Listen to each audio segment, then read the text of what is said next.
नमस्कार, मैं संजीत आप सबों को अपने YouTube channel Sanjeet reasoning and math special में आप सबों का हार्दिक स्वागत करते हैं।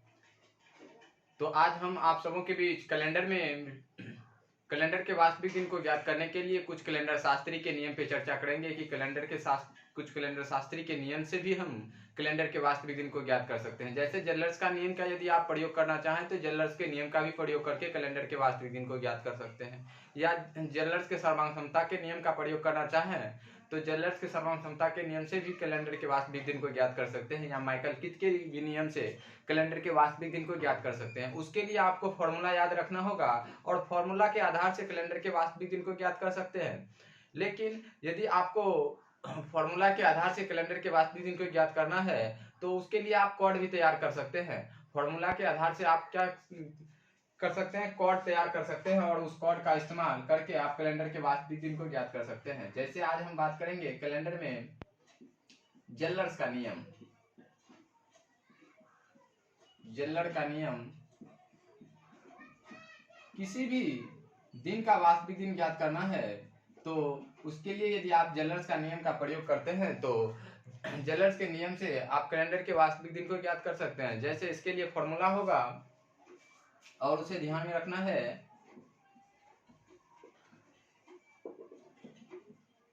Q प्लस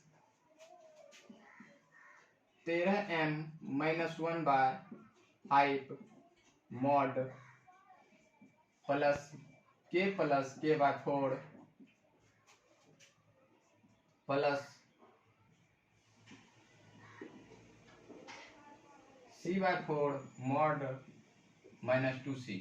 अब आपको हम बताएंगे कि Q क्या है, M क्या है, K क्या है और C क्या है, और इसका उपयोग आप कैसे कैलेंडर के जैसे 15 मार्च 1972 का दिन निकालना है या 15 अप्रैल 1976 का वास्तविक दिन ज्ञात करना है, तो कैसे हम इस फॉर्मूला के आधार से किसी भी दिन का वास्तविक दिन निकाल सकते हैं। तो इसके लिए आपको फॉर्मूला याद रखना होगा Q plus 13m - 1/5 mod plus 13 plus K/4 mod plus C/4 mod -2C। Calendar का रिपीटेशन, दिन का रिपीटेशन 7 दिनों बाद होता है, क्योंकि यदि आज सोमवार का दिन है तो पुनः 7 दिन बाद सोमवार का दिन आएगा, या यदि आज मंगलवार का दिन है तो पुनः 7 दिन बाद ही मंगलवार का दिन आएगा, यानी सप्ताह का चक्र ये 7 दिनों का होता है। तो यहाँ 2C -2C के बदले यहाँ 5C भी लिख सकते हैं, जैसे C/4 प्लस 5C। यह क्या हो जाएगा मॉड के अंदर, यानी यदि किसी भी दिन से, यदि सोमवार से आप 2 दिन माइनस करते हैं या सोमवार में यदि आप 5 दिन प्लस करते हैं तो क्या हो जाएगा, सेम डेट पे हम जाएंगे। यदि सोमवार से हम 2 दिन माइनस करेंगे तो शनिवार का दिन होगा। यदि आप सोमवार में पुनः 5 दिन ऐड करते हैं तो भी क्या होगा, शनिवार का ही दिन होगा। यदि आप कैलेंडर के किसी कैलेंडर शास्त्री के नियम का प्रयोग कर रहे हैं, जैसे जल्लर्स का नियम या क्लॉस स्टैंडिंग का नियम या जल्लर्स के सर्वांग क्षमता का नियम या किसी भी कैलेंडर शास्त्री के नियम का प्रयोग कर रहे हैं, तो उसके लिए आपको क्या करना होगा, उसके लिए आपको दिए गए वर्ष का कोड निकालना होगा। जैसे K plus K/4 mod plus C/4 mod -2C के बदले आप 5C भी लिख सकते हैं। यह क्या हो जाएगा, दिया गया वर्ष का कोड। अब आपको हम बताते हैं Q क्या है। Q दिया गया दिन है। यदि 15 तारीख है तो 15 क्या है, Q है, और M क्या है, महीने की संख्या है, M महीने की संख्या,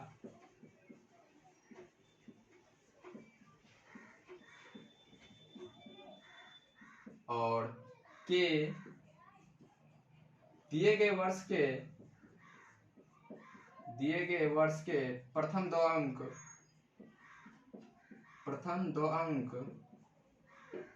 यानी प्रथम दो अंक 1976 का वर्ष है, तो दिए गए वर्ष के राइट साइड से प्रथम दो अंक क्या हो जाएगा, 76, जिसे हम कैसे सूचित करेंगे, और C दिए गए वर्ष के अंतिम दो अंक Q किसको दर्शाएगा, दिया गया दिन Q को दर्शाएगा, महीने की संख्या M क्या होगा, M महीने की संख्या होगा, K दिए गए वर्ष का प्रथम 2 अंक होगा और C दिए गए वर्ष के अंतिम 2 अंक होगा। यदि आप चाहे जल्लर्स का नियम का प्रयोग कर रहे हैं या जल्लर्स का नियम का प्रयोग कर रहे हैं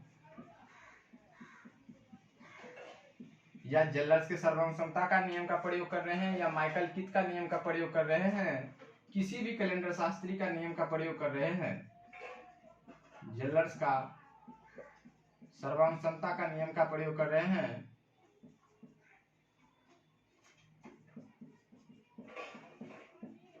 या आप क्लॉस टंडिन का नियम का प्रयोग कर रहे हैं,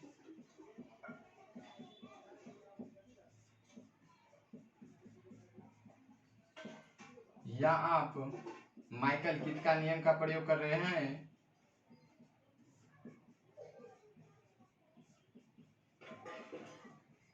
यह जो माइकल किथ है यह 1990 ईस्वी में दिन के वास्तविक दिन को ज्ञात करने के लिए फॉर्मूला दिया और वह फॉर्मूला 1900 ईस्वी के लिए ही दिया, यानी 20वीं शताब्दी के लिए ही यह फॉर्मूला तैयार किया गया कि माइकल किथ के द्वारा आप 20वीं शताब्दी का ही दिन ज्ञात कर सकते हैं। लेकिन इसमें क्या होता है कि दिया गया वर्ष K + K/4 + C/4 - 2C यह दिया गया वर्ष का विषम दिन होता है। अभी आपको हम समझाएंगे कि K + K/4 mod + C/4 mod - 2C के बदले आप 5C भी लिख सकते हैं। यह क्या है, दिया गया वर्ष का विषम दिनों की संख्या है। जैसे आप 1972 ईस्वी लिखते हैं 1976 ईस्वी, तो K + K/4 + C/4 - 2C का यदि फॉर्मूला का इस्तेमाल करते हैं तो 1976 में विषम दिनों की संख्या ही प्राप्त होता है।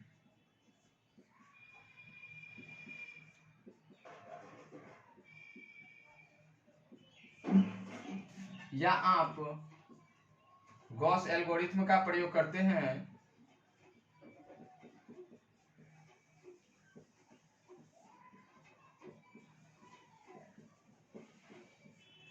या आप जे.आर. स्टॉकन के नियम का प्रयोग करते हैं,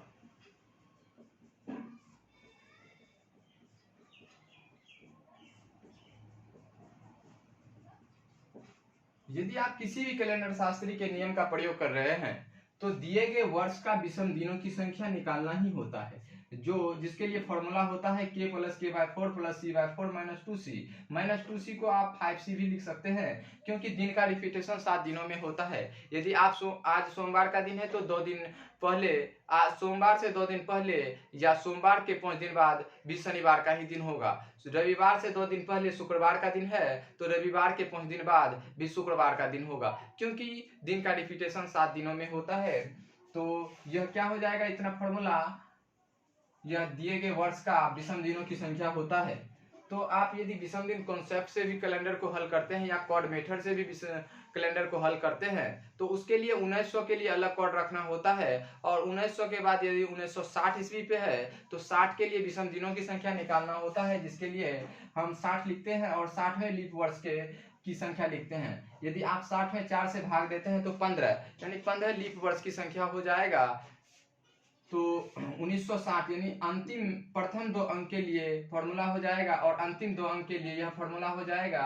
यदि आप 1900 ईस्वी के लिए विषम दिनों की संख्या याद है कि 1900 के लिए विषम दिनों की संख्या कितना हो जाएगा 1900 के लिए, तो 1900 के लिए विषम दिनों की संख्या 1 होगा। यह कैसे होता है आपको हम बताए थे कि 100 वर्ष में विषम दिनों की संख्या 5 होता है और 200 वर्षों में विषम दिनों की संख्या 3 होता है, 300 वर्षों में विषम दिनों की संख्या 1 होता है और 400 वर्षों में विषम दिनों की संख्या 0 होता है। तो 100 वर्षों में विषम दिनों की संख्या 5 कैसे होता है, क्योंकि 100 वर्षों में लीप वर्ष की संख्या 24 होगा और 76 साधारण वर्ष होगा। यदि साधारण वर्ष होगा तो वहां विषम दिनों की संख्या प्रत्येक वर्ष 1 प्राप्त होगा, और यदि लीप वर्ष है तो वहां विषम दिनों की संख्या 2 प्राप्त होता है। तो आप 100 वर्षों में 24 लीप वर्ष और 76 साधारण वर्ष होगा। और साधारण वर्ष में विषम दिनों की संख्या 1 और लीप वर्ष में विषम दिनों की संख्या 2 होगा। यदि आप इसे ऐड करते हैं तो 48 प्लस 76 और इसमें पुनः यदि आप 7 से भाग देते हैं तो रिमाइंडर कितना हो जाएगा? रिमाइंडर 5 प्राप्त होगा। क्या है? 100 वर्षों में विषम दिनों की संख्या 5, 200 वर्षों में विषम दिनों की संख्या 3 और 300 वर्षों में विषम दिनों की संख्या 1, 400 वर्षों में विषम दिनों की संख्या 0। 100 का कैलेंडर किस ईस्वी के कैलेंडर के समान होगा? तो यह आप ग्रेगोरियन कैलेंडर पढ़ रहे हैं तो ग्रेगोरियन कैलेंडर में 400 साल में संपूर्ण कैलेंडर रिपीट हो जाता है। यह किसके द्वारा दिया गया नियम है? तो यह सी कैलाबस के द्वारा बताया गया कि सी कैलाबस के द्वारा ही बताया गया कि 400 वर्षों में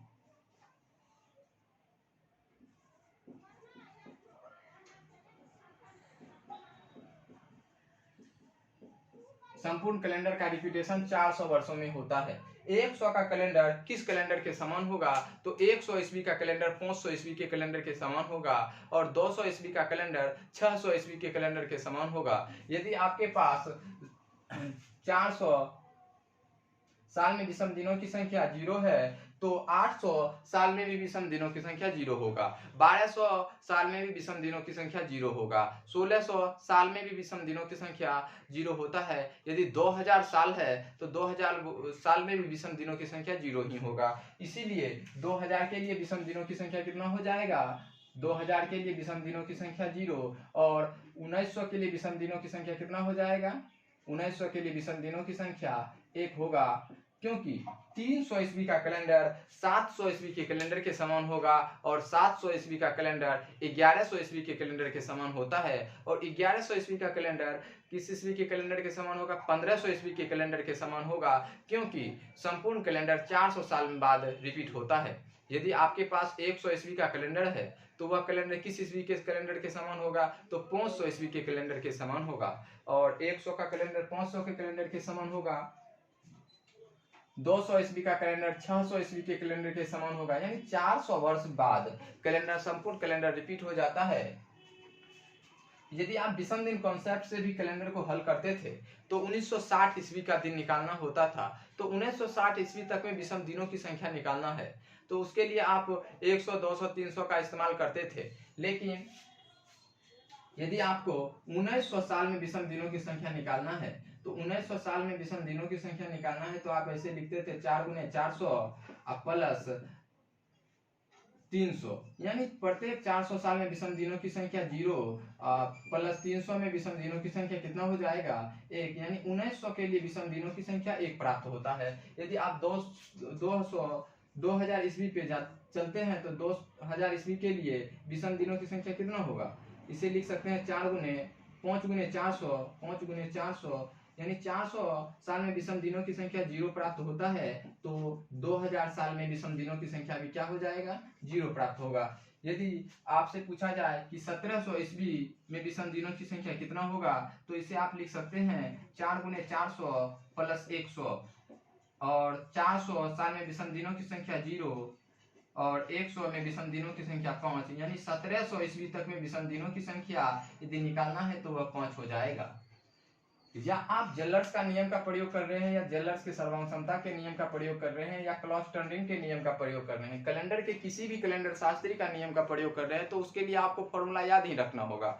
उसके लिए यदि आप ये फॉर्मूला याद रखते हैं तो उस फॉर्मूला के आधार से आप कैलेंडर के मंथ का कोड निकाल सकते हैं या वर्ष का भी कोड निकाल सकते हैं। अभी आपको हम समझाएंगे इस फॉर्मूला के आधार से हम कैसे मंथ का कोड निकालेंगे, कैसे इस फॉर्मूला के आधार से हम वर्ष का कोड निकालेंगे। यदि आप कोड नहीं निकालते हैं, इस फॉर्मूला को यदि आप याद रखते हैं तो इस फॉर्मूला के आधार से भी हम वास्तविक दिन को निकाल सकते हैं। लेकिन आपको हम समझाते हैं कि जेलर्स का नियम का प्रयोग कर रहे हैं या जेलर्स के सर्वसमता का नियम का प्रयोग कर रहे हैं या क्लॉस्टर्निंग का नियम का प्रयोग कर रहे हैं या माइकल किथ का नियम का प्रयोग कर रहे हैं या गॉस एल्गोरिथम का नियम का प्रयोग कर रहे हैं या किसी भी कैलेंडर शास्त्री का नियम का प्रयोग कर रहे हैं तो दिए गए वर्ष का विषम दिनों की संख्या निकालना होता है।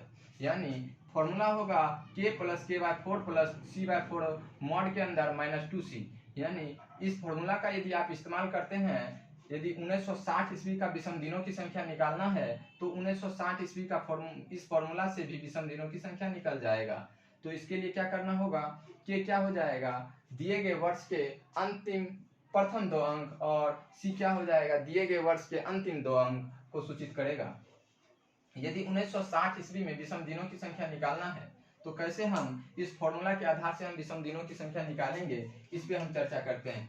यानी किसी भी कैलेंडर शास्त्री का यदि नियम का प्रयोग करते हैं तो उसके लिए क्या करना पड़ेगा, आपको फॉर्मूला याद रखना होगा, और उस फॉर्मूला के लिए यदि आप क्लॉस टर्निंग का नियम का भी प्रयोग करते हैं तो उसके लिए भी यह फॉर्मूला का उपयोग होगा। यानी दिए गए वर्ष में विषम दिनों की संख्या निकालना ही होगा। यदि आप जे.आर. स्टोकन के नियम का प्रयोग करते हैं तो उसमें भी यह फॉर्मूला कॉमन है कि c plus c/4 mod plus k/4 mod plus c/4 mod minus 2c का प्रयोग करना ही होगा। यदि 1960 ईस्वी है और 1960 ईस्वी में विषम दिनों की संख्या निकालना है तो इस फॉर्मूला के आधार से आप कैसे 1960 ईस्वी में विषम दिनों की संख्या निकाल सकते हैं। तो 1960 ईस्वी में विषम दिनों की संख्या निकालना है तो इस फॉर्मूला के आधार से हम कैसे विषम दिनों की संख्या निकालते हैं। जैसे 1960 ईस्वी में विषम दिनों की संख्या निकालना है तो क्या हो जाएगा कि दिए गए वर्ष का प्रथम 2 अंक सूचित करेगा k को, और k/4 यानी 60/4 मॉड के अंदर प्लस c क्या हो जाएगा, प्रथम अंतिम 2 अंक 19/4 मॉड के अंदर माइनस 2 गुने 19, यानी k बराबर हो जाएगा 60 और c बराबर हो जाएगा 19। c किसको सूचित करेगा, दिए गए वर्ष के अंतिम 2 अंक को, और k किसको सूचित करेगा, दिए गए वर्ष के प्रथम 2 अंक को। यदि आप इसे हल करते हैं तो 60 प्लस 60 में यदि 4 से भाग देते हैं तो भागफल कितना प्राप्त होता है, तो भागफल 15 प्राप्त होता है। यदि भागफल 15.5 भी प्राप्त हो, 15.25 भी प्राप्त हो तो क्या उसके लिए लिखेंगे, 15 ही लिखेंगे। यदि मॉड के अंदर 1.2 हो तो उसके लिए मॉड क्या होगा, मॉड से बाहर निकालेंगे तो मॉड 1 होगा, और 19 में यदि आप 4 से भाग देते हैं तो भागफल कितना प्राप्त होगा, 4 प्राप्त होगा, और 19 गुने 2 कितना हो जाएगा, 38 हो जाएगा। यदि आप इसे हल करते हैं तो कितना होगा, 75 प्लस 4 माइनस 38। यदि आप इसमें 7 से भाग देते हैं तो रिमाइंडर कितना हो जाएगा, रिमाइंडर 5 होगा, और इसमें 4 माइनस 38 कितना होगा, 9 माइनस 38 बराबर, यदि आप इसे ऐड करते हैं या आप 7 से भाग दें या ऐड करते चलें तो क्या होगा, यहां से भी आप इसे सॉल्व कर सकते हैं। 79 माइनस 38 बराबर 41, और क्या हो जाएगा, 41 में यदि आप 7 से भाग देते हैं, विषम दिनों की संख्या निकालते हैं तो रिमाइंडर कितना प्राप्त होगा, -1 प्राप्त होगा, और यदि -1 प्राप्त हो रहा है रिमाइंडर तो प्लस में निकालना है तो कितना हो जाएगा, 6 रिमाइंडर प्राप्त होगा। यानी 1960 ईस्वी के लिए विषम दिनों की संख्या कितना होगा, 6 ही प्राप्त होगा। और 1900 ईस्वी के लिए यदि आप इस कोड का इस्तेमाल करते हैं तो 1900 ईस्वी के लिए विषम दिनों की संख्या कितना होगा, 1900 ईस्वी के लिए विषम दिनों की संख्या निकालना है तो इस कोड का इस्तेमाल करें, यानी दिए गए वर्ष के अंतिम 2 अंक का प्रयोग कर रहे हैं। 1900 के लिए कोड तैयार कर सकते हैं, और k प्लस k/4 के लिए भी आप कोड तैयार कर सकते हैं। जैसे 1900 ईस्वी में विषम दिनों की संख्या 1 होता है, आप इसे जानते हैं, लेकिन इस फॉर्मूला के आधार से भी 1900 वर्षों में विषम दिनों की संख्या कितना होगा, 1 ही होगा। जैसे c/4 मॉड माइनस 2c, तो यदि k बराबर c बराबर 19 लगते हैं, यानी 1900 ईस्वी का विषम दिनों की संख्या निकालना है तो c बराबर कितना रखेंगे, 19/4 मॉड माइनस 2 गुने 19 कितना हो जाएगा, 4 माइनस 38 बराबर -34। यदि आप इसमें 7 से भाग देते हैं तो रिमाइंडर कितना प्राप्त होगा, 7 से भाग देते हैं तो रिमाइंडर 1 प्राप्त होगा, क्योंकि -34 आप +35 लिख सकते हैं क्योंकि यह 7 से का मल्टीपल है। और इसमें पुनः यदि आप 7 से भाग दे क्या करते हैं, जोड़ते हैं तो कितना हो जाएगा, 1। यानी यदि आप -34 में 7 से भाग देते हैं तो -6 रिमाइंडर प्राप्त होगा, और -6 को यदि आप प्लस में निकालना चाहें तो भाग क्या लिखेंगे, भाजक को जोड़ देंगे तो प्लस में आ जाएगा। यदि आप 34 माइनस 34 में 6 से 7 से भाग देते हैं तो -6 रिमाइंडर प्राप्त होता है। -6 रिमाइंडर को आप प्लस में निकालना चाहें तो भाजक को जोड़ देंगे तो रिमाइंडर 1 प्राप्त होगा। यानी 1900 ईस्वी में विषम दिनों की संख्या 1 होता है। यदि आप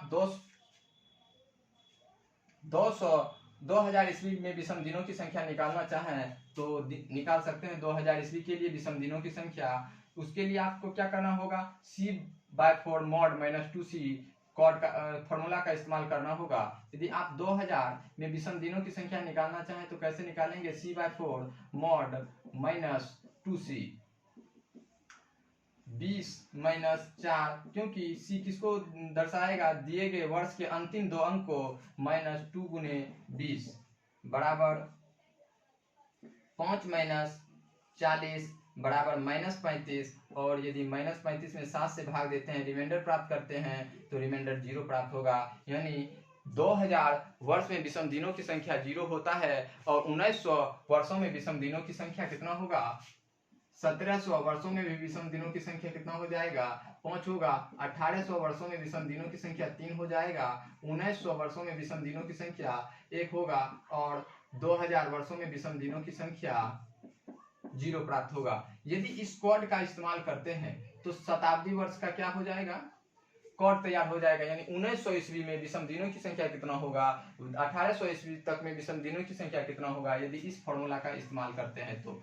यदि 2060 ईस्वी का दिन वर्ष है और इसमें विषम दिनों की संख्या निकालना है तो 2000 के लिए विषम दिनों की संख्या कितना हो जाएगा, तो 2000 के लिए विषम दिनों की संख्या 0 हो जाएगा। यदि और 60 वर्ष में विषम दिनों की संख्या निकालना है तो K+K/4 मॉड का इस्तेमाल करते हैं इस फॉर्मूला का, तो 2060 ईस्वी में विषम दिनों की संख्या निकाल सकते हैं।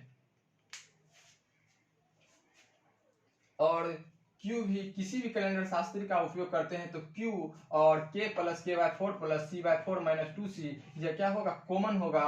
यानी सब फॉर्मूला में कैलेंडर के किसी भी कैलेंडर शास्त्री के फॉर्मूला जो दिया हुआ है उसमें क्या है, कॉमन है। तो ये इतना तो करना ही होगा, दिए गए वर्ष का विषम दिनों की संख्या निकालना होगा और दिया गया वर्ष जो है दिया गया दिन को लिखना होगा। कैलेंडर के कैलेंडर शास्त्री में चेंज क्या किया गया है, तो उसके लिए चेंज किया गया है कि मंथ के लिए फॉर्मूला दिया गया है। यदि जलर्स का नियम का प्रयोग करते हैं तो उसके लिए मंथ का फॉर्मूला अलग होगा। यदि क्रॉस टंडरिंग का नियम का फॉर्मूला का यूज करते हैं तो सिर्फ महीने का फॉर्मूला में चेंज देखने को मिलेगा। यदि आप सी-कैलेबस का फॉर्मूला का इस्तेमाल करते हैं तो उसमें भी मंथ के फॉर्मूला में क्या देखने को मिलेगा, चेंज देखने को मिलेगा। और वर्ष और दिए गए दिन में चेंज नहीं देखने को मिलेगा। यानी यह क्या होगा, कॉमन होगा। यदि 15 मार्च 1972 ईस्वी का दिन निकालना है तो कैसे इस फॉर्मूला के आधार से हम निकाल सकते हैं। 15 मार्च 1972 का दिन निकालना है तो इस फॉर्मूला के आधार से आप कैसे निकालते हैं, तो इसे हम समझते हैं। तो दिए गए दिन को कौन सा दर्शाएगा, 15, यानी 15 हो जाएगा। और यदि आप जलर्स का फॉर्मूला का इस्तेमाल करते हैं तो जलर्स के फॉर्मूला का इस्तेमाल करते हैं तो जलर्स के शासनकाल में मार्च प्रथम महीना होता था और फरवरी दिए गए वर्ष का अंतिम महीना होता था। यानी जलर्स के शासनकाल में क्या होता था, फरवरी को ही फर्स्ट महीना मानते थे। यानी वर्ष का प्रारंभ मार्च से ही शुरू होता था। अभी वर्ष का प्रारंभ जनवरी से शुरू होता है, लेकिन जलर्स के शासनकाल में वर्ष का प्रारंभ मार्च के महीने से शुरू होता था। यानी मार्च महीने को फर्स्ट महीना मानते थे। यानी मार्च के लिए कौन सा हो जाएगा, फर्स्ट महीना हो जाएगा। और अप्रैल सेकेंड महीना हो जाएगा वर्ष का। मई चौथा महीना हो जाएगा। अप्रैल, मई, जून,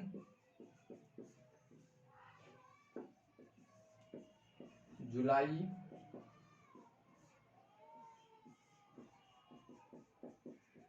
अगस्त,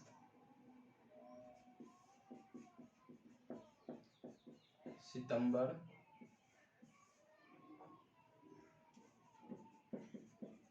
अक्टूबर, नवंबर। यानी जलर्स के शासनकाल में 10वां महीना नवंबर, दिसंबर होता था और 11वां महीना जनवरी होता था। लेकिन अभी जो है जनवरी को फर्स्ट महीना माना गया है और फरवरी को सेकंड महीना माना गया है। वर्ष का सेकंड महीना कौन सा होगा? फरवरी का महीना होगा। लेकिन जल्लर्स के शासनकाल में 12वां महीना कौन सा होता था? फरवरी का होता था। क्योंकि यदि आप समझें तो फरवरी के महीने में ही 28-29 का दिन होता है, लेकिन फरवरी के बाद किसी भी वर्ष में 28 या वर्ष में चेंज नहीं देखने को मिलता है। यदि वह लीप वर्ष हो या साधारण वर्ष हो तो सिर्फ फरवरी के महीने में चेंज देखने को मिलता है, क्योंकि यह 12वां महीना है। और यदि सी कलैबस ने अपना नियम दिया, सी कलैबस जब अपना नियम दिया, कौन सा? शताब्दी वर्ष का नियम। तो शताब्दी वर्ष के नियम में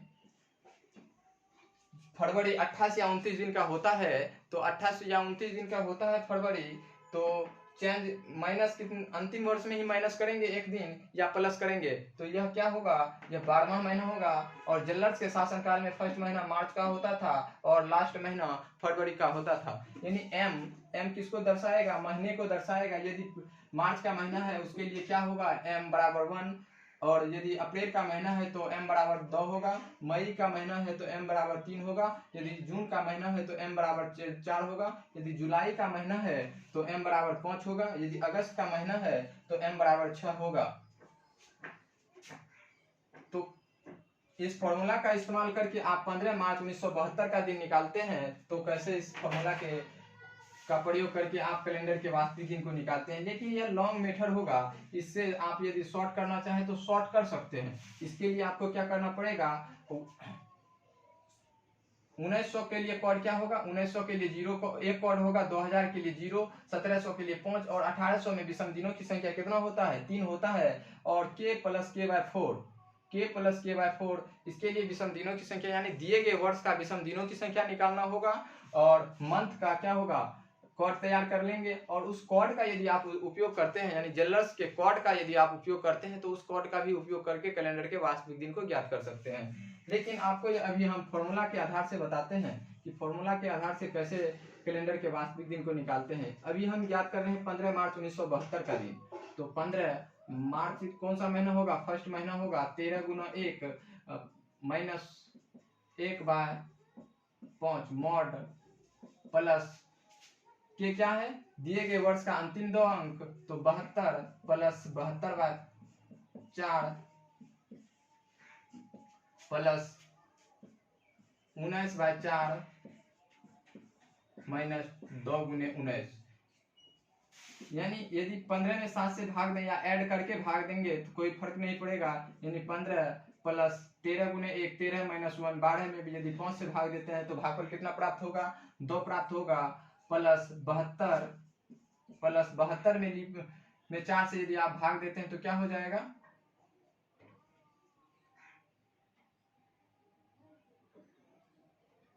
18 गुने 4 कितना हो जाएगा? 72 प्लस 19 में यदि आप 4 से भाग देते हैं तो भागफल 4 प्राप्त होगा। और माइनस 2 गुने 19 करेंगे तो कितना हो जाएगा? 38 हो जाएगा। अब इसे आप 7 से भाग दे ऐड ना करके आप 7 से भाग दे के ही निकाल सकते हैं। यदि 15 में 7 से भाग देंगे तो रिमाइंडर 1 प्राप्त होगा। और 72 में यदि आप 7 से भाग देंगे तो रिमाइंडर 2 प्राप्त होगा। और 18 में यदि आप 7 से भाग देंगे तो रिमाइंडर 4 प्राप्त होगा। और 38 में यदि आप 7 से भाग देंगे तो कितना रिमाइंडर प्राप्त होगा? -3 रिमाइंडर प्राप्त होगा। तो यदि आप इसे ऐड करते हैं तो 4 2 6 1 7 3 4 2 6 -3 बराबर 3 हो जाएगा। यानी यह कौन सा दिन होगा? फर्स्ट दिन सोमवार का दिन होगा। जल्लर्स के नियम में यदि एक कॉर्ड आ गया तो वह सोमवार का दिन होगा। यदि 2 कॉर्ड प्राप्त हो तो वह मंगलवार का दिन होगा। और 3 कॉर्ड प्राप्त हो तो वह बुधवार का दिन होगा। तो इसके लिए क्या हो जाएगा? बुधवार का दिन होगा। जल्लर्स में यदि 1 कॉर्ड प्राप्त हो तो वह कौन सा दिन होगा? सोमवार का दिन होगा। यदि 2 कॉर्ड प्राप्त हो तो वह मंगलवार का दिन होगा। यदि 3 कॉर्ड प्राप्त हो तो वह बुधवार का दिन होगा। यानी सोमवार से सप्ताह का शुरुआत होगा और रविवार के सप्ताह का अंत होगा। और महीने में मार्च महीना फर्स्ट महीना होगा, यानी वर्ष का प्रथम महीना मार्च महीना होगा और वर्ष का अंतिम महीना फरवरी का महीना होगा। यदि फरवरी निकालना है तो उसके लिए m बराबर कितना लिखेंगे, 12 लिखेंगे। यदि जनवरी का वर्ष निकालना है तो उसके लिए m बराबर कितना लिखेंगे, तो m बराबर 11 लिखेंगे। तो इस फॉर्मूला का इस्तेमाल करके आप कैलेंडर के वास्तविक दिन को ज्ञात कर सकते हैं। यदि आप इस फॉर्मूला से आप कोड तैयार करना चाहें तो कोड भी तैयार कर सकते हैं, लेकिन इस फॉर्मूला का इस्तेमाल करने में ज़्यादा समय लगेगा। इससे अच्छा है कि आप फॉर्मूला का ही इस्तेमाल करें, कोड का ही इस्तेमाल करें, और कोड के द्वारा आप कैलेंडर के वास्तविक दिन को, जेलर्स के कोड के द्वारा आप कैलेंडर के वास्तविक दिन को ज्ञात करें।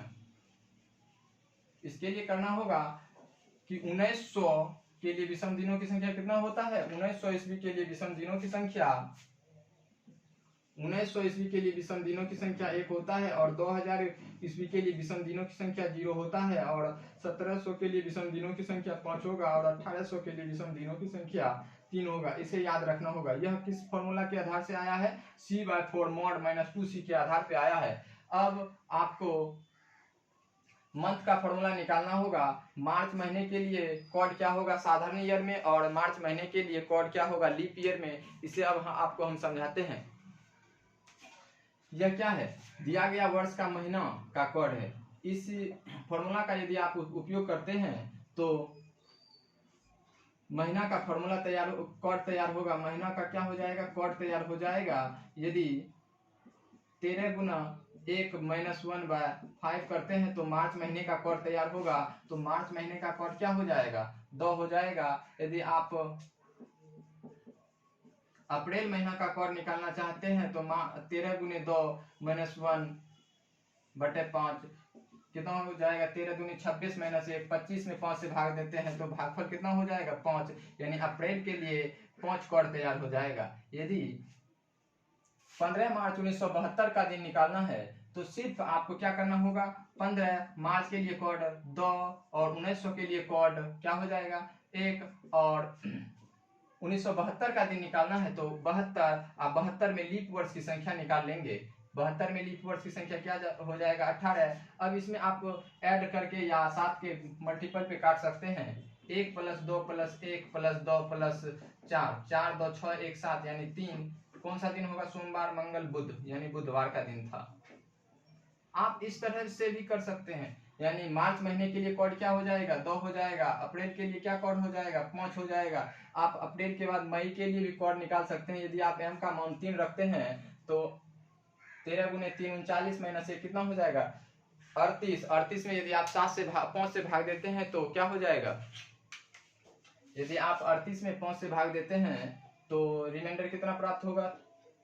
38 में यदि आप 5 से भाग देते हैं तो भागफल कितना प्राप्त होगा, 7 प्राप्त होगा। और 7 में यदि आप 7 से भाग देते हैं तो रिमाइंडर कितना प्राप्त होगा, 0 प्राप्त होगा। यानी मई के लिए 0 कोड हो जाएगा। इसी तरह आप कोड निकाल सकते हैं। आपको हम जेलर्स के नियम से कोड निकाले हैं और उसे हम बताते हैं कि जेलर्स के लिए महीने का कोड क्या होता है, जनवरी के लिए क्या होगा, फरवरी के लिए क्या होगा, इसे भी आप याद रख सकते हैं। लेकिन यदि आप जेलर्स के नियम का प्रयोग करते हैं और कोड का भी इस्तेमाल करते हैं तो सोमवार को फर्स्ट दिन मानेंगे, मंगलवार को सेकंड दिन मानेंगे, और बुधवार को थर्ड दिन मानेंगे। और मार्च महीना जेलर्स के शासनकाल में मार्च का महीना कौन सा होता था, वर्ष का प्रथम महीना होता था, और फरवरी महीना वर्ष का अंतिम महीना होता था।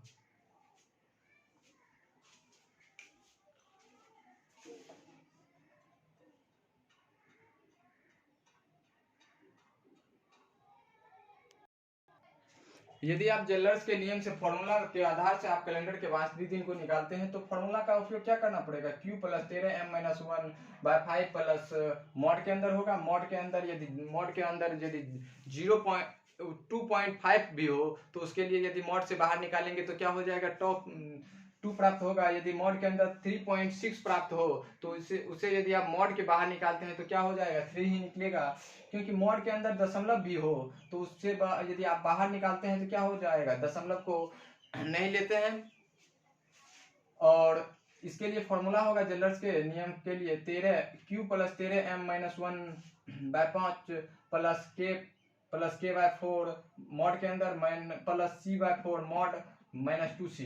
यदि आप -2c का उपयोग न करके आप 5c का भी उपयोग कर सकते हैं, क्योंकि दिन का रिपीटेशन 7 दिनों में होता है। अब आपको हम बताएंगे कि जेलर्स के नियम से, फॉर्मूला के आधार से आप कैसे कॉर्ड तैयार करते हैं और उस कॉर्ड का उपयोग आप कैसे कर सकते हैं। तो जेलर्स के शासनकाल में महीने किस वर्ष से शुरू होता था। जैसे मार्च का महीना जो है दिए गए वर्ष का प्रथम महीना होता था, अप्रैल का महीना दिए गए वर्ष का दूसरा महीना होता था। यानी मार्च से वर्ष का प्रारंभ होता था। वर्ष का प्रथम महीना मार्च का होता है और वर्ष का अंतिम महीना कौन सा था, फरवरी का होता था। यदि आप इस कॉर्ड का उपयोग करके, इस फॉर्मूला का उपयोग करके कॉर्ड तैयार करें और उस कॉर्ड का उपयोग करके आप कैलेंडर को सॉल्व करें तो ज्यादा समय नहीं लगेगा। इसके लिए फॉर्मूला था Q प्लस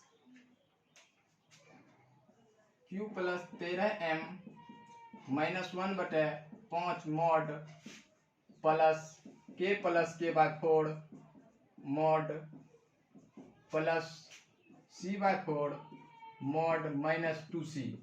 यह जेलर्स के द्वारा दिया गया फॉर्मूला था और इस फॉर्मूला का इस्तेमाल करके तो हम दिन निकाल ही सकते हैं, लेकिन इस फॉर्मूला का यदि आप उपयोग करते हैं तो ज़्यादा समय लगता है। इसके लिए आप क्या करेंगे, इस फॉर्मूला के द्वारा ही आप कॉर्ड तैयार कर लेते हैं और यदि आप कॉर्ड तैयार करेंगे तो उस कॉर्ड का इस्तेमाल करके आप कैलेंडर के वास्तविक दिन को ज्ञात करने में कुछ समय बचा सकते हैं। जिसके लिए ये क्या होगा, महीने का कॉर्ड हो जाएगा, महीने का कॉर्ड,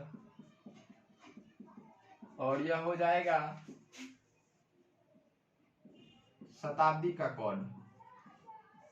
शताब्दी का कॉर्ड यानी 1900 ईस्वी का कॉर्ड है तो 1900 के लिए क्या हो जाएगा, 1900 के लिए 1 होगा, 2000 के लिए 0 होगा, 1800 के लिए 3 होगा, 1700 के लिए 5 होगा। यदि इस कॉर्ड का इस्तेमाल करते हैं फॉर्मूला का तो 1700 के लिए 5 ही कॉर्ड प्राप्त होता है और यह हो जाएगा महीने का कॉर्ड।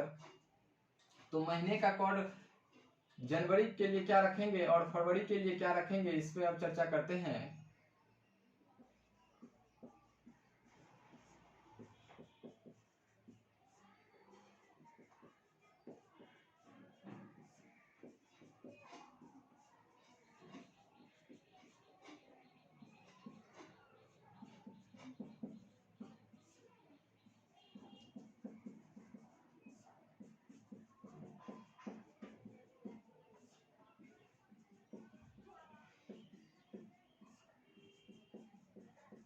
जेलर्स का शासनकाल में फरवरी कौन सा महीना होता था, फरवरी 12वां महीना होता था। दिए गए वर्ष का क्या होता था, अंतिम महीना होता था फरवरी। लेकिन अब दिए गए वर्ष का अब सेकंड महीना ही फरवरी होता है। लेकिन जेलर्स के शासनकाल में कौन सा महीना होता था, फरवरी लास्ट का महीना होता था।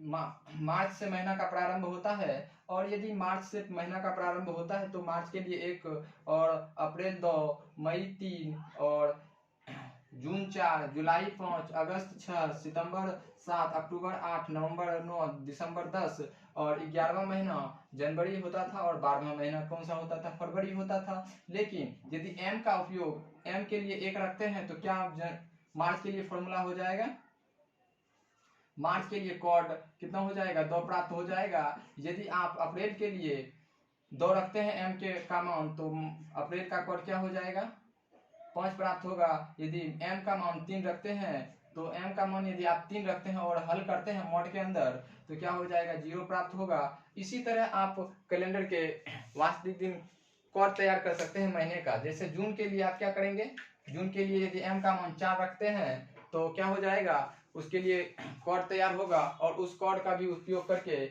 आप कैलेंडर को सॉल्व कर सकते हैं। जैसे जून के लिए 1 हो जाएगा, जुलाई के लिए 4 होगा, अगस्त के लिए 6 होगा, सितंबर के लिए देखिए मार्च के लिए 2 प्राप्त होगा, अप्रैल के लिए 5 प्राप्त होगा, मई के लिए 0 प्राप्त होगा। यदि आप जून का कॉर्ड निकालते हैं तो जून के लिए क्या हो जाएगा, 3 प्राप्त होगा, जुलाई के लिए 5 प्राप्त होगा और अगस्त के लिए 1 हो जाएगा और सितंबर के लिए 6 होगा और सितंबर के लिए 4 हो जाएगा, अक्टूबर के लिए 6 होगा और नवंबर के लिए 2 हो जाएगा और दिसंबर के लिए 4 होगा। यदि आप पुनः जनवरी का महीना 11 m का मान एम का मान कितना रखते हैं, 11 रखते हैं, तो जनवरी के लिए 6 हो जाएगा, फरवरी के लिए क्या हो जाएगा, 2 प्राप्त होगा।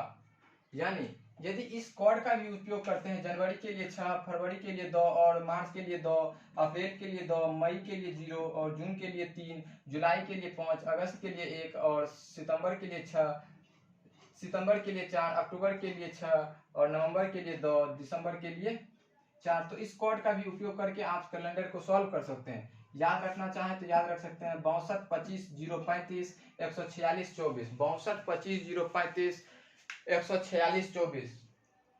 यह साधारण ईयर का कैलेंडर का हो जाएगा। और यदि आप लीप वर्ष का कैलेंडर का वास्तविक दिन निकालना चाहें तो जनवरी और फरवरी के महीने में क्या करेंगे, एक एक कम कर देंगे, यानी जनवरी के लिए कोड क्या हो जाएगा, 5 हो जाएगा, और फरवरी के लिए कोड क्या हो जाएगा, 1 हो जाएगा, यह लीप वर्ष में। और फरवरी के लिए कोड क्या हो जाएगा, लीप वर्ष में 1 हो जाएगा, और मार्च के लिए 2 ही होगा, अप्रैल के लिए 5 होगा। इसे यदि आप याद रखना चाहें तो याद रख सकते हैं 62 25 035 46 24, 62 25 035 46 24 कोड का इस्तेमाल करें महीने के लिए तो कैलेंडर के प्रश्न को सॉल्व कर सकते हैं। अब 1900 के लिए कोड क्या रखेंगे, 1900 के लिए विषम दिनों की संख्या 1 होता है, और 2000 के लिए विषम दिनों की संख्या 0 होता है, 1800 के लिए विषम दिनों की संख्या 3 होता है, 1700 साल में विषम दिनों की संख्या 5 होता है। यदि आपको से प्रश्न पूछा जाए 15 मार्च 1972, 15 मार्च 1972 का दिन निकालना है, तो 15 मार्च 1972 का दिन निकालना है, तो मार्च के लिए क्या कोड रखेंगे, 2 कोड रखेंगे।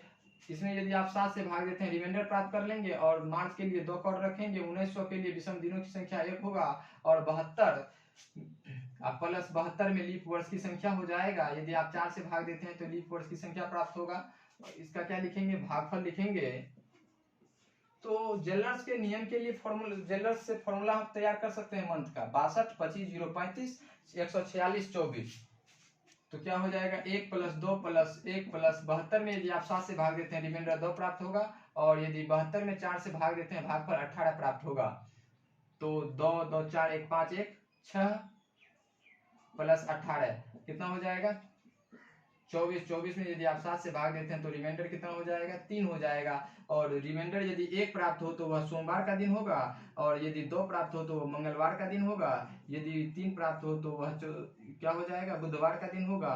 यानी जेलर्स का शासनकाल में सोमवार को यदि 1 प्राप्त हो रहा है कोड तो क्या हो जाएगा, सोमवार का दिन होगा। यदि 2 कोड प्राप्त हो रहा है तो वह मंगलवार का दिन होगा, यदि कोड 3 प्राप्त हो रहा है तो वह बुधवार का दिन होगा।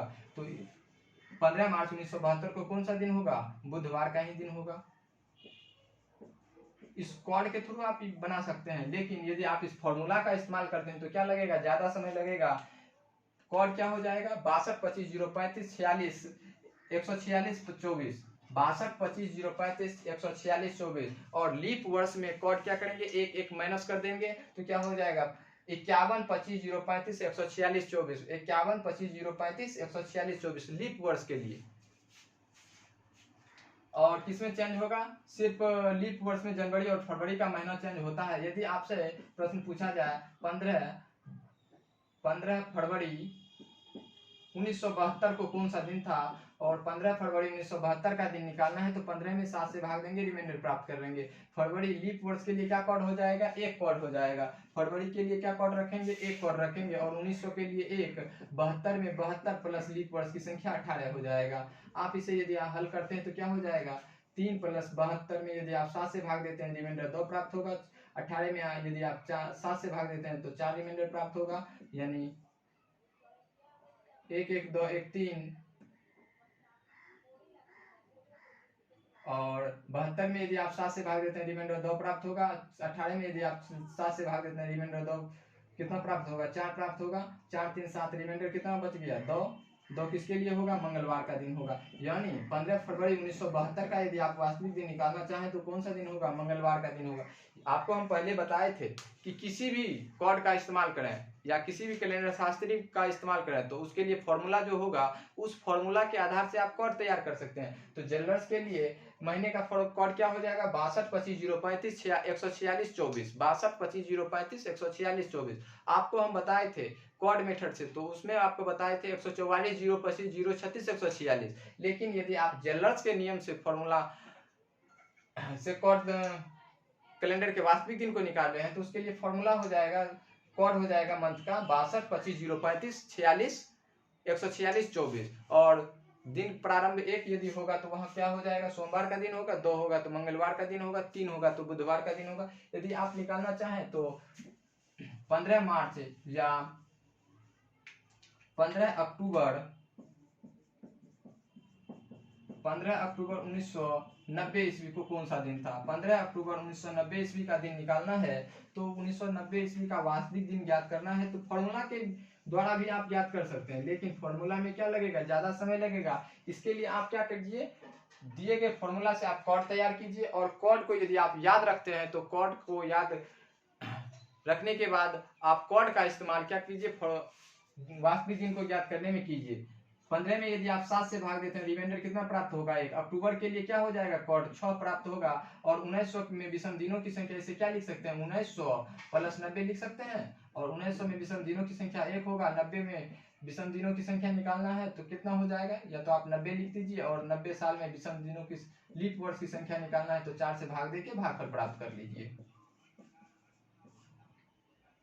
तो क्या हो जाएगा, 1 + 6 7 हो जाएगा, और 91 प्लस यदि आप 4 से भाग देते हैं तो भागफल कितना प्राप्त हो जाएगा, 22 प्राप्त होगा। और यदि इसमें 7 से भाग देते हैं तो क्या हो जाएगा, इसका भी 0 प्राप्त होगा। और 22 में यदि आप 7 से भाग देते हैं, 91 में 7 से भाग देंगे तो क्या हो जाएगा, 0 प्राप्त हो जाएगा रिमाइंडर। और यदि 22 में 7 से भाग देते हैं तो रिमाइंडर 1 प्राप्त होगा। 1 किसके लिए है, तो एक सोमवार का दिन है।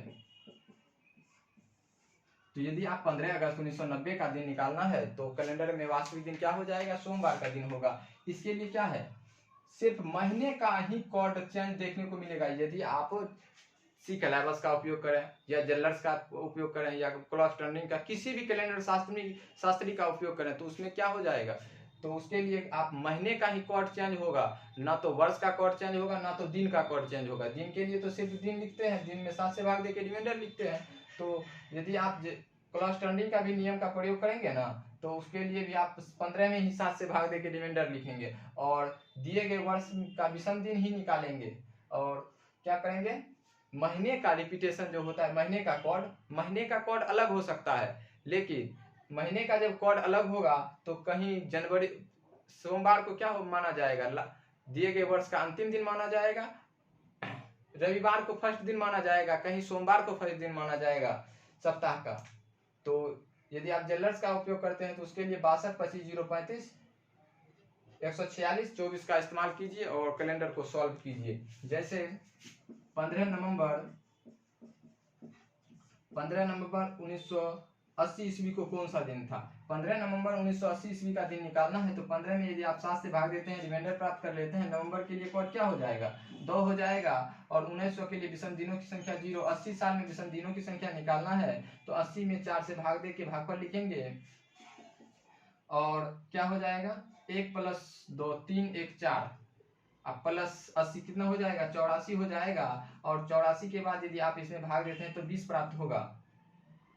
84 7 के मल्टीपल में है, और 20 में यदि आप 7 से भाग देते हैं, रिमाइंडर लिखते हैं तो कितना हो जाएगा, रिमाइंडर 6 प्राप्त होगा।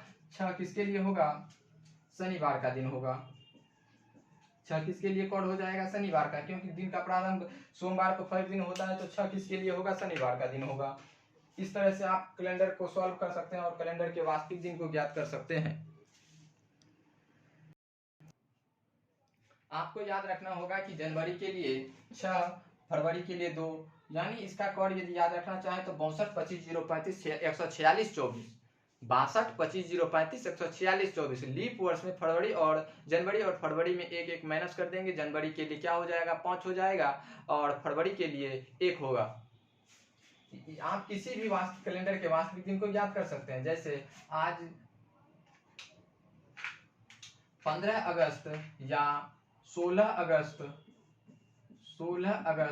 2022 का दिन निकालना है तो कौन सा दिन होगा। 16 में यदि आप 7 से भाग देते हैं, रिमाइंडर प्राप्त कर लेंगे, और अगस्त के लिए क्या कॉर्ड हो जाएगा, अगस्त के लिए 1 कॉर्ड होगा, और सितंबर के लिए अगस्त के लिए एक कॉर्ड होगा, 2000 के लिए विषम दिनों की संख्या 0 होगा, और 22 साल में विषम दिनों की संख्या निकालना है तो 22 प्लस 22 में 4 से भाग देंगे और भागफल लिखेंगे। तो क्या हो जाएगा, 2 1 3 प्लस 22 में 7 से भाग देंगे, रिमाइंडर प्राप्त कर लेंगे, और 22 में यदि आप 4 से भाग देते हैं, भागफल कितना हो जाएगा, 5 हो जाएगा। 5 3 8 1 9, 9 में यदि आप 7 से भाग देते हैं तो रिमाइंडर कितना हो जाएगा, रिमाइंडर 2 प्राप्त होगा। एक किसके लिए होगा, सोमवार का दिन होगा। 2 कौन सा दिन होगा, मंगलवार का दिन होगा। यानी दिए गए वर्ष यदि 16 अगस्त 2022 का दिन निकालना है तो 16 अगस्त 2022 का दिन निकालना है तो दिए गए दिन में क्या करेंगे, 7 से भाग देकर रिमाइंडर लिख लेंगे। और अगस्त के लिए क्या है, कॉर्ड 1 है तो अगस्त के लिए क्या हो जाएगा 1, और 2000 के लिए 0, 22 में विषम दिनों की संख्या निकाल लेंगे। उसके बाद क्या हो जाएगा, वास्तविक दिन निकाल सकते हैं।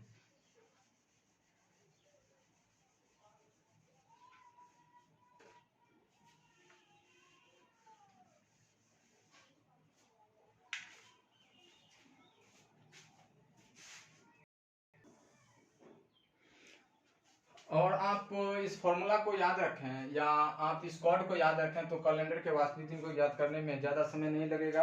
और कैलेंडर कॉर्ड कहाँ से आया, दिए गए जल फॉर्मूला से ही कॉर्ड तैयार होता है। यदि 144 025 146 का इस्तेमाल करते हैं तो वह माइकल किथ के फॉर्मूला से दिया गया है। आप जेलर्स के फॉर्मूला से यदि कॉर्ड मंथ का कॉर्ड लिखते हैं तो क्या हो जाएगा, 62 25 035 146 24, और लीप वर्ष में जनवरी और फरवरी के में क्या करेंगे, एक एक माइनस कर देंगे, तब क्या हो जाएगा, वास्तविक दिन ज्ञात कर सकते हैं किसी भी दिन का। आप यदि कॉर्ड रिमाइंडर क्या हो जाएगा, अंतिम में कॉर्ड 1 प्राप्त होगा तो वह सोमवार का दिन होगा। सप्ताह का प्रथम दिन जेलर्स में क्या हो जाएगा, सोमवार का दिन होगा, और लास्ट का दिन रविवार का दिन होगा। इसे याद रखें। और कॉर्ड कितना याद रखें, 62 25 035 146 24, और इस कॉर्ड का उपयोग करें, कैलेंडर का वास्तविक दिन ज्ञात करें।